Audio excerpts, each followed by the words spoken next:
Hey everyone, very good evening. And in today's video, I'm going to discuss about the vibration which affects our mind, health, and overall our daily lifestyle in our journey. So let's start. Hello, I'm Lakshmi, and in this video today, I'm going to discuss about how your thoughts and discussion in your kitchen area affects your daily lifestyle, which you don't even think that it can. So इस topic पे मैं इसलिए भी बात कर रही हूँ because मैं as a deep observer in spiritual journey मैं एनर्जीज पे बहुत ज़्यादा ध्यान देती हूँ बिकॉज या इट इज़ ट्रू। और हमारी पूरी अर्थ है ना, पूरी गैलेक्सी एनर्जी एंड वाइब्रेशंस पे वर्क करती है। एंड स्पेशली आप किसी भी तरह के इंटेंशन किसी को सेट करते हो, किसी के लिए सेट करते हो या कुछ भी क्रिएट करते हो, वो उन तक पहुंच जाती है via energy and vibration. So it's not at all a lie, it's totally true and more than 1000% true. So in kitchen area में मैं स्पेशली इसलिए बात कर रही हूँ क्योंकि वहाँ पे आप अपने डेली के गुड हेल्थ के लिए, है ना, डेली के लिए ब्रेकफास्ट लंच या डिनर जो कुछ भी हो आप उसको प्रिपेयर करते हो किचन में हमेशा, जो कि हमारे मन कर्म वचनों को बिल्कुल ही समझो अफेक्ट करता है, राइट। सो मैंने ये देखा है कि जब भी अगर कोई भी लेडी या फीमेल या कोई भी हो, इवन एज अ मैन, अगर आप किचन में वर्क करते हो और वहाँ पे कुछ भी प्रिपेयर करो किन्हीं के लिए भी फूड, वेदर योर फैमिली और any one like in your hospital area और any food industrial area, what you are thinking ना, it's really affects a lot. अगर आप बैड वाइब्रेशन में हो, बैड थिंकिंग मोड में हो, ठीक है, आपकी एनर्जी अच्छी नहीं है, बहुत परेशान हो, स्ट्रेस्ड आउट हो, वो जो भी आप थिंकिंग करते, even you are not speaking out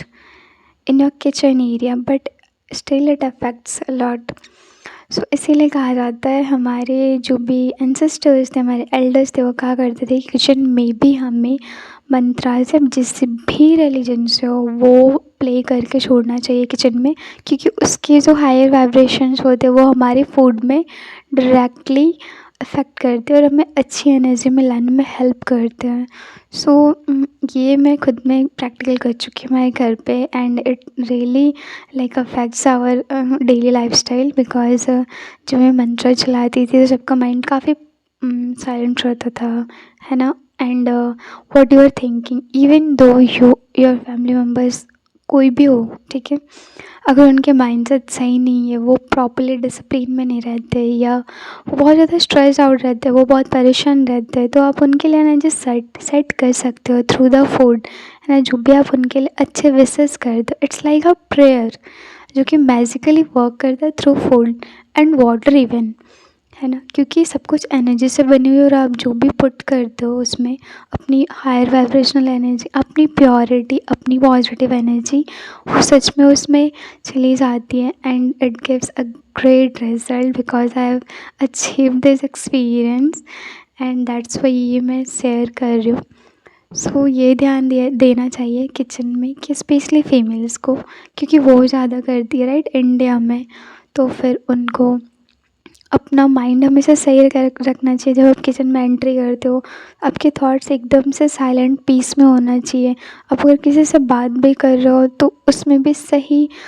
words आप यूज़ कर रहे हो, ठीक है, ऐसा नहीं कि कोई नेगेटिव वर्ड्स आप थ्रो आउट कर रहे हो और किचन में ही आप आर्ग्यूमेंट कर रहे हो, फाइट कर रहे हो, किसी के लिए कुछ भी बातें कर रहे हो या कोई डिस्कशन कर रहे हो, कोई नेगेटिव डिस्कशन है, तो वो सारी एनर्जी उस फूड में जाएगी और आप उसे ईट करोगे, राइट, पूरी फैमिली ईट करेगी, उसमें जो भी नेगेटिव वाइब्रेशंस वो पूरी फैमिली को अफेक्ट करने वाली है। ये आप अगर आप बहुत डीपली थिंक करो तभी आपको समझ आएगा, वरना ये तो लगेगा कि नहीं, ये सभी की गलतियाँ होती है, आप दूसरों पे ब्लेम करोगे या सिचुएशन को ब्लेम करोगे और एज़ यूजुअल हम लोग जैसे गॉड को ब्लेम करते हैं, राइट। सो छोटी छोटी चीज़ें हमें ध्यान देनी होती है क्योंकि छोटी छोटी चीज़ों से ही बड़े बड़े मिराकल्स और बड़े बड़े डिस्टॉर्शन चीज़ें होती है, राइट। सो इस पे ध्यान देना चाहिए कि अगर आप फीमेल हो या मेल जो भी हो, घर पे जो भी कुकिंग करता है तो मेक श्योर करें कि अगर आप स्पिरिचुअल जर्नी में आप बहुत अवेयर रहते हो तो आप उन्हें ये चीज़ें समझाएँ कि अपनी एनर्जी, अपनी माइंडसेट, अपनी थॉट पैटर्न्स हमेशा पॉजिटिव एंड पीस में रखें, तभी किचन में एंट्री करें और कुकिंग वगैरह करें या कुछ भी फूड प्रिपेयर करें किन्हीं के लिए भी। क्योंकि एक फूड ना हमारे मन, कर्म, वचनों को हील भी कर सकता है, हमारी बॉडी, हमारी बीमारियों को हील कर सकता है एंड ये पूरी तरह से आपको एक्सप्लॉइट भी कर सकता है। तो ये ध्यान देना है, क्योंकि ये बहुत बहुत छोटी चीज़ें लग सकती है लेकिन ये सच में बहुत बड़ी इफ़ेक्ट देती है। ये मैं घर में खुद में देख चुकी हूँ, इसलिए मैं एक्सप्लेन कर रही हूँ यहाँ पे। और जो भी मेरे एक्सपीरियंसेस होते हैं वो वही मैं शेयर करती हूँ, ठीक है। इवन दो अगर आप देखो कि कोई पर्सन बिल्कुल भी मतलब सही नहीं रहता है, वो बहुत ज़्यादा फाइट करता है, आर्गुमेंट करता है, अगर आप उनके लिए एवरीडे बहुत ही अच्छे इंटेंशन से फूड प्रिपेयर करो ना, ठीक है। अगर आप उन्हें वाटर भी दे रहे हो, टी दे रहे हो, कॉफ़ी दे रहे हो, जो भी ड्रिंक, स्मूदीज़ कुछ भी दे रहे हो, आप उनके लिए अच्छी एनर्जी सेट कर रहे हो, तो वो उन तक वाइब्रेशन जाएंगी, है ना। आप अपने लव वाइब्रेशन सेंड करोगे उस फूड के थ्रू, तो वो उन तक पहुँचेगी उस फूड के थ्रू, क्योंकि वो पूरे बॉडी पार्ट्स में डिसॉल्व होगा, राइट। सो ये बिल्कुल आप ध्यान दें और इसे आप इम्प्लीमेंट करते हो लाइफ में तो सच में बहुत अच्छे रिजल्ट्स देने वाले हैं। एंड यस, इस वीडियो में इतना ही। हरे कृष्णा, श्री राधे।